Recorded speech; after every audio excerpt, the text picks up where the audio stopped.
Hello dear learners, welcome to SWAYAM NPTEL course on methodology of educational research. I am Dr. Sarita Anand from Department of Education, Vinay Bhavan, Vishwabharati Shantiniketan, and today we will talk about on the module 24 on historical research. This is lecture 24, and before going to the lecture we will go through the concepts covered.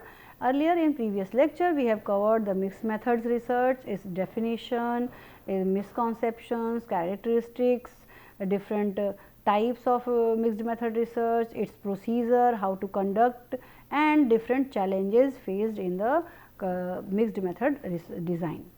Now, we will talk about the historical research. This history represents a systematic and meaningful record of the human achievement. It is not simply a chronological listing of the past events, rather it is an integrated and thoughtful account that explains the interrelationship among people, ideas, institutions, events, time and place. The study of history enables researchers to understand how the past shapes the present and provides insight that helps societies avoid repeatedly making the same mistakes. In this sense, historical inquiry serves both interpretive and practical purpose. Historical analysis may focus on individuals, ideas, movements, institutions, anything which is having some importance. However, none of these elements can be studied in isolation. Individuals operate within the broader intellectual, social and institutional context, and in historical understanding emerges only when the interactions are examined together. The chosen focus of a historical study merely determines the emphasis rather than excluding other contextual factors. This is mentioned by Best and Kahan in 2014. Now, we will try to understand the meaning of historical research. Historical research is a systematic process of collecting, evaluating and interpreting evidence related to past. This past event is very important, and or ideas in order to understand their influence on present condition and the future developments. It seeks to uncover the reasons behind significant events and explain how these events shape subsequent practices, belief and institutions. Beyond establishing connection between the past and the present, historical research can also provide valuable insights for anticipating the future trends or future upcoming developments. So, historical research is a process of collecting and interpreting data about past events or ideas in order to find how they affected the present events and ideas. It studies possible reasons behind the certain events to explain their influences on the events that followed at present. Historically, the historical research may not just help to figure out connections between the past and present events, it also provides the researchers with information regarding possible future events. In this in the book of historical research, a guide by the McDowell defined the historical research in 2002 as the historical research represents a systematic inquiry into the past and an attempt to separate true from fictionalized accounts of historical events based upon the examination of a wide range of relevant sources materials. This is an important task because history is the source of many of our ideas, beliefs and customs. A better understanding of the past places us in the more advantageous position to appreciate changes in the present and to try and learn from the past mistakes. This is said by McDowell. So, now we will see through the sources of historical data.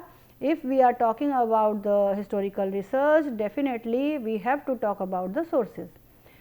The historical researches relies heavily on the primary resources, which are first-hand accounts produced by the individuals who directly witnessed or participated in the events. These sources include official records, personal documents, letters, diaries, photographs and artifacts that belong to the period under investigation. Because of their direct connections to events, primary sources are regarded as the most authentic foundation for the historical inquiry. The secondary sources such as the textbooks, scholarly articles and historical analysis written by after the events can also contribute the understanding. So, however, they are more susceptible to bias and interpretation because they often synthesize information from multiple primary resources. While primary sources themselves may contain bias, historical research acknowledges the absolute accuracy cannot always be guaranteed when reconstructing the past. So, historical research may adopt qualitative, quantitative or mixed approaches depending on the nature of the problem and the availability of the data. The hypothesis in the educational research, historical research, the hypothesis may be formulated in the historical investigations of the education. Several examples are listed here. This is taken from the John W. Best. The educational innovation of 90s, 50s and 60s were based on the practices previously tried and discarded. Christian countries whose educational systems require religious instructional have lower church attendance rates than those countries in which religious instruction was not provided in schools. So, this kind of hypothesis is mentioned in the John W. Best. The observation of European school system by American educators during the 19th century had an important effect on the American educational practices. The pay of teacher is low because of the tradition of teachers being primarily women. So, this kind of hypothesis can be prepared. This is older version of the Best, that is why this kind of examples are there. So, although hypotheses are not always explicitly stated in the historical investigations, they are usually implied. The historians gather evidences and carefully evaluates the trustworthiness of the data. If the evidence is compatible with the consequences of the hypothesis, it is confirmed. If the evidence is not compatible or negative, the hypothesis is not confirmed or rejected. It is through such a synthesis that historical generalizations are established. The activities the historian, when education is his or her field of inquiry, are not different from those employed in other fields. The sources of evidence may be concerned with the school, educational practices, policies, movements, individuals, but the historical process are the same. Either the field of education, other subjects of the social sciences, the process will remain same. The value of historical research in education, because we are talking about the methodology of educational researches, that is why I am putting these points in the lecture. Historical research holds significant value in the education because it provides perspective on the current practices and future directions. Understanding educational achievement and failure of the past allows educators, administrators and the policy makers to approach contemporary problems with the greater insight and balance. As emphasized by the Knight in 1934, remember the date, cited in Goodbar and Skate's study in 1941, historical research have some features like forms an essential part of professional preparation for teachers and administrators, help overcome entrenched prejudices and blind adherence to the traditional practices, enables identification of educational fads and the superficial innovations, encourages objective and sympathetic understanding of present educational problems. Illustrations the evolving role of social institution in education, supports scientific inquiry by preventing repetition of past mistakes, inspires the respect of scholarship and the exemplary educators. So, these can be taken care of in the historical research and its value in the education. Now, the types of historical research in education. Educational historical research may be classified in several broad categories. In different books, different categories are mentioned. I have made the mix and generated this visual for you. The historical research in education, the types is bibliographic research, legal research, study of the history of ideas and study of the educational institutions. The types of historical research in education, first one is bibliographic. This type focuses on the life, work and influence of the eminent educators.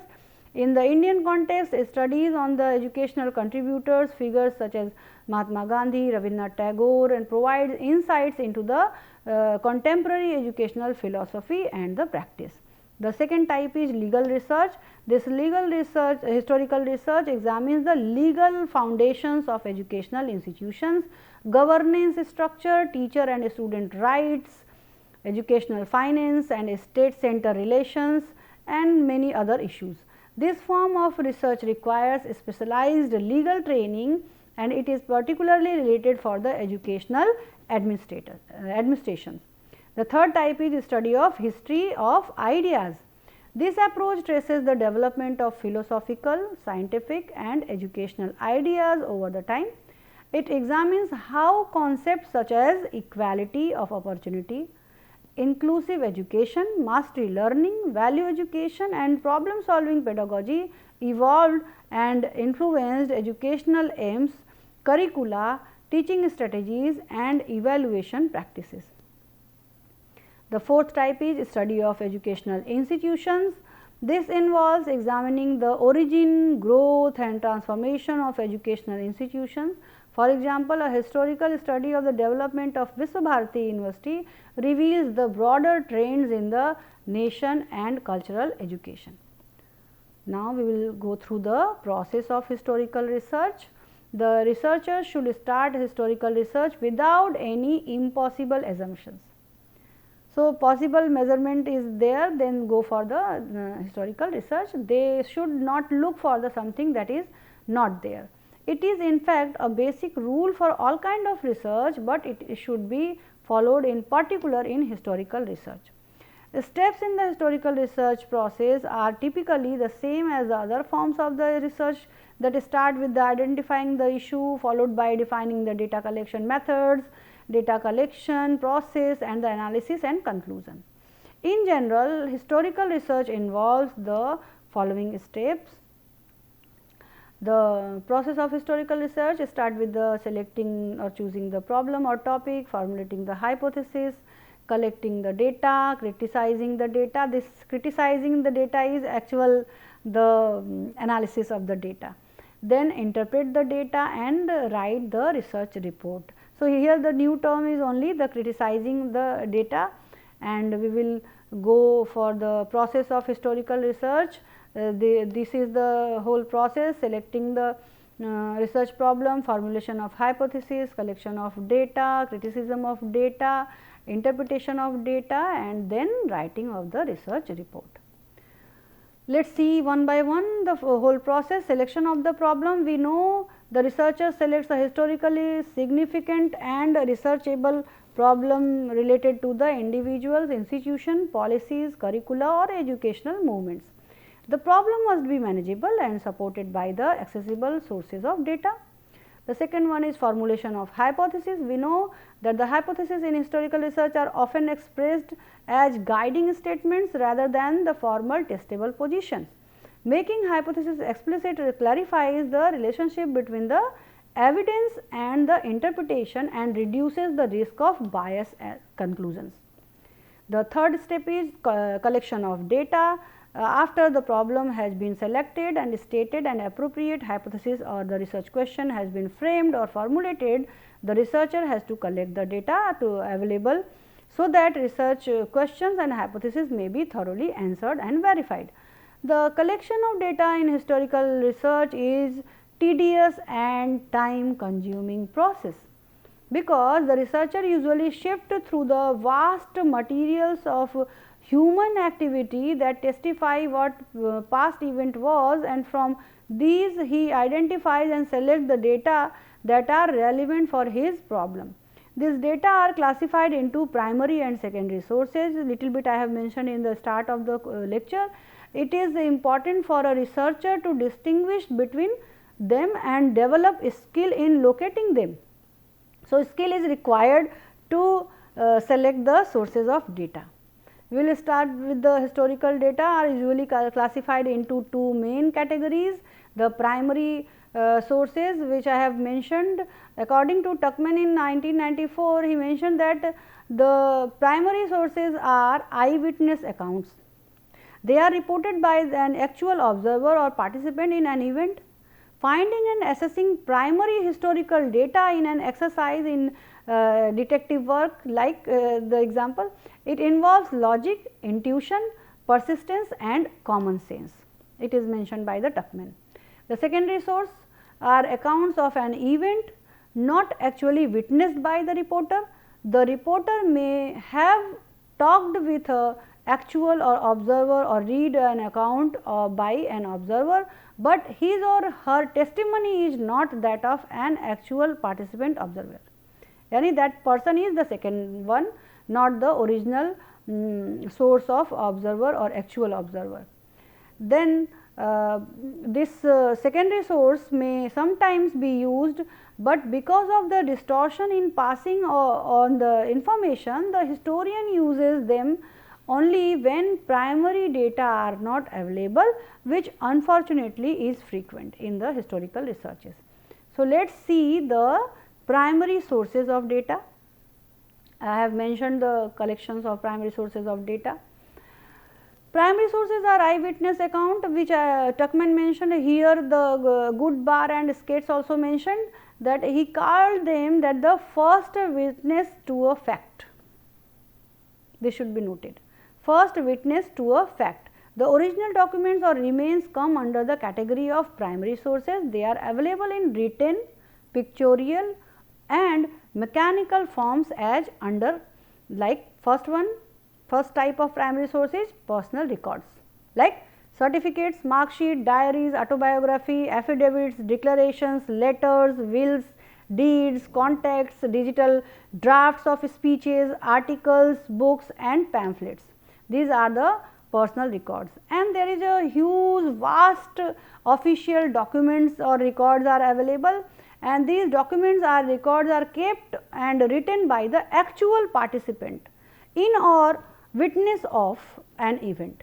So, documents classified as primary sources are, the list is so long, so I will read maybe a little longer.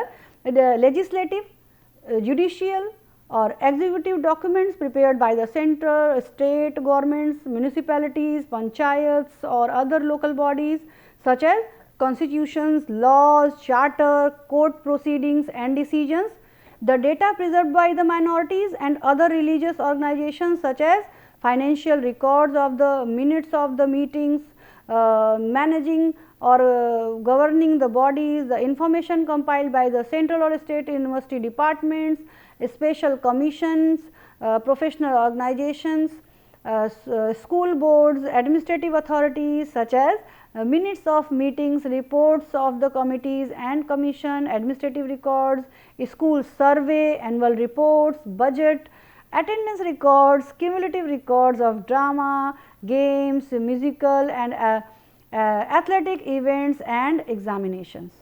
Also, the autobiographies, letters, diaries, genealogies, census information, contracts, deed, wills, permits, licenses, affidavits, dispositions, declarations, proclamations, certificates, lists, handbill, bills, receipts, newspaper, magazine account, advertisements, maps, diagrams, books, pamphlet, catalog, films, picture, painting, inscriptions, recordings, transcriptions and research reports. These all can be treated as your primary source in the document section or records.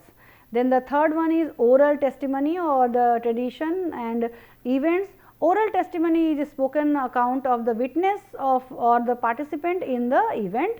This evidence is obtained in the personal interview and may be recorded or transcribed as the witness relates his or her experiences. Myths, folk tales, family stories, ceremonies, spoken accounts of a witness of an event, interviews with administrators, teachers, students, parents, guides, guardians, school patrons and prominent educationists are coming under this oral testimony. The pictorial records, photograph, movie, microfilm, drawing, painting, coin, sculpture are coming under pictorial records. The mechanical records, photograph record of event, tape recording of interview, meeting and speeches recorded version are the mechanical records, and then the remains or relics. This is a very important part. The remains or relics are the object associated with a person, group or the period. Fossils, skeletons, tools, weapons, clothes, building, furniture, utensils, picture, painting, coins, art objects, teaching materials, samples of examination question papers, sample of student work and murals are example of those relics and remains that were not deliberately intended for use in transmitting information or for use as record. So, the remains or relics are more trustworthy than the records, reports or the words of others, because a researcher can examine them personally. He can or she can actually view, handle, measure, weigh or describe an object or instrument of the past that has been preserved. Now, the secondary source, here in this process of historical research, secondary sources are there. The secondary sources are the account of an event provided by a person who did not directly observe the event, object or the condition. The person may have directly contacted an actual observer and talked with him or an account or read an account of by an observer. Like we tell the stories of our Dadi and Nani, that is the secondary source. Since the testimony of the person is not that of an actual and participant or observer, secondary sources are subjected to an inherent danger of the inaccuracy and distortion. For this reason, the researcher should rely as much as possible on primary sources and use the secondary sources only for bridging the gap between the various pieces of primary data. At the times, however, it is not always possible to obtain primary data. In such situation, the researcher may have to rely on the secondary sources. Most history textbooks and encyclopedias are example of secondary sources, for they often several times remove from the original first hand account of events, and you can see in our history books that there are so many distorted information, so many highlighted information were there, and now slowly due to the IKS things are being changing and improvised. So, fourth one is fourth step is criticism of data. This is very important. It has been noted that the historian does not often use the method of direct observation. Past events cannot be repeated at will. So, because the historian must get much of the data from the reports of the who witnessed or the participated in the event, the data must be carefully analyzed to sift the true from the false and irrelevant or misleading. Trustworthy, usable data in historical research are known as historical evidence. So, this trustworthiness and usable is very important. If data is useful, that is historical evidence. That body of validated information can be accepted as a trustworthy and proper basis of the testing and interpretation of the hypothesis. Historical evidence is derived from the historical data by the process of criticism, which is of two types: external and internal, external criticism and internal criticism. So, let us see the external criticism. It establishes the authenticity or genuineness of data. Is the relic or the document a true one rather than a forgery or a counterfeit or a hoax? So, various tests or genuineness may be employed. The test of genuineness may be employed to check the originality. Establishing the age of authorship of documents may require intricate test of signature, handwriting, script type, spelling, language, uses, documentation, knowledge available at the time and consistency with what is known. It may be involve physical and chemical test of ink, paint, paper, parchment, cloth, stone, metals or wood.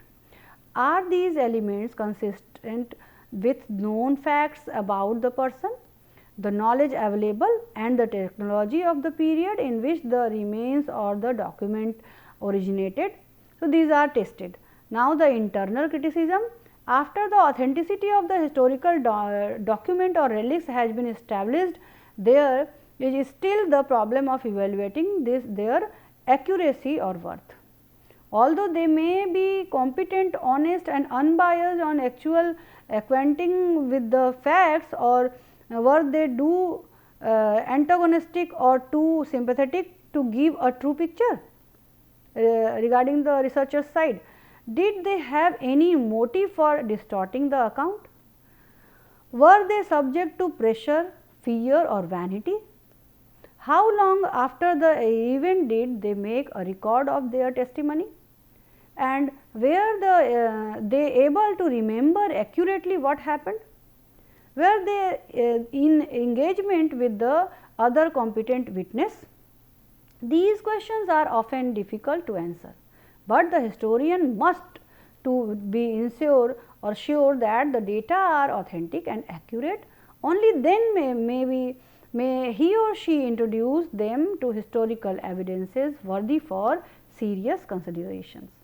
The fifth step is interpretation of the data. Interpretation of data is mostly intellectually depending or demanding phase. Historical caution and the complex involving multiple interacting factors rather than the simple cause and effect relationship. The researcher must synthesize evidence, identify trend and construct coherent explanations while exercising caution in the drawing analogies. The sixth step is writing the research report. This is the final process where final report presents the problem, objective, sources, methods, analysis, interpretation, conclusions and bibliography. Writing historical research reports a high scholarly rigor, clarity and objectivity while acknowledging the gaps in the data and offering alternative interpretations where necessary.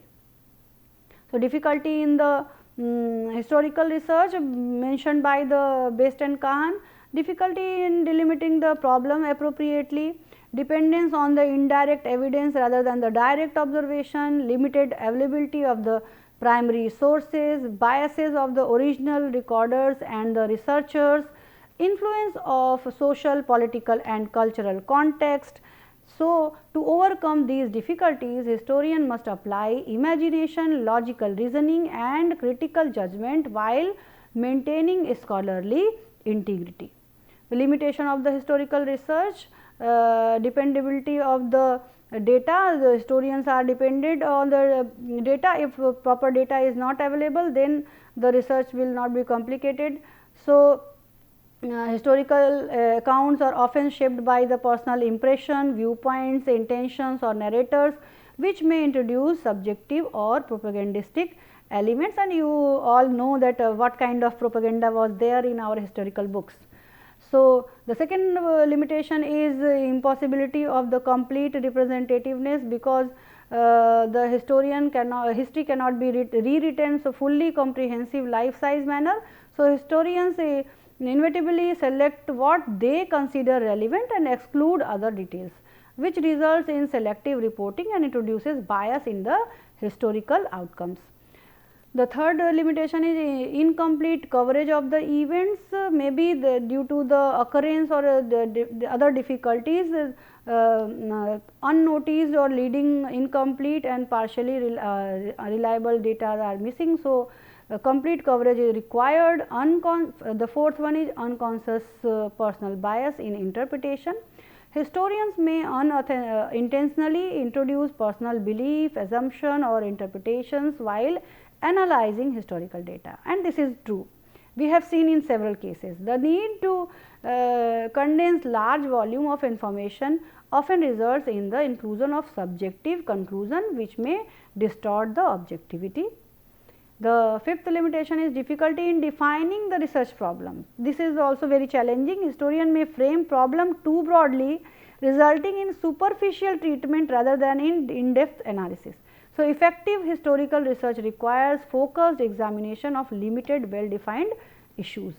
Limited reliability of the source, this is also a limitation. So, proper reliability should be there. Inaccessibility of the evidence, many times evidences are available, but due to the absence or loss of documentary evidence that cannot be utilized for the research, this is also the limitation. Then the eighth one is context specific explanation.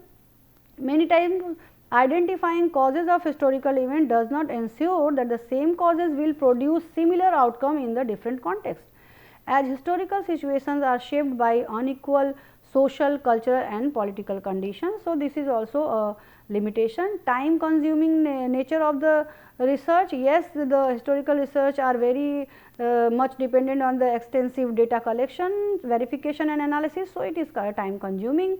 Requirement of extensive travel, you have to go for the archives, library, museum, historical sites located in different regions. So, it is require extensive travel and so not very cost effective. Lack of control over the variable. Unlike experimental researchers, historians has no control over the events or the outcomes, as the investigation is confined to the existing record or the past occurrence. So, overall these limitations often make historical generalizations tentative and conclusions less precise, demanding careful interpretation and cautious applications of finding. So, we can conclude here that the historical research is the application of scientific method to description and analysis of the past events. Historians ordinarily draw their data from the observations and the experience of the others, because they are not likely to have been at the scene of the event. They must use logical inferences to supplement what is probably an incomplete account. Primary sources may be unconscious testimony, not intended to be left as a record relics or remains such as the bones, fossil or clothing, food or utensils, which I have already mentioned. Conscious testimony in the form of record or document is another primary source of information, and continuous law, court, minutes, autobiography, letters, etc. are also the primary sources. And so historical criticism is in the evaluation of the primary data is very important. External criticism and internal criticism should be taken care of, and these are the references for your further studies. I hope you will go through the references and keep learning. Thank you.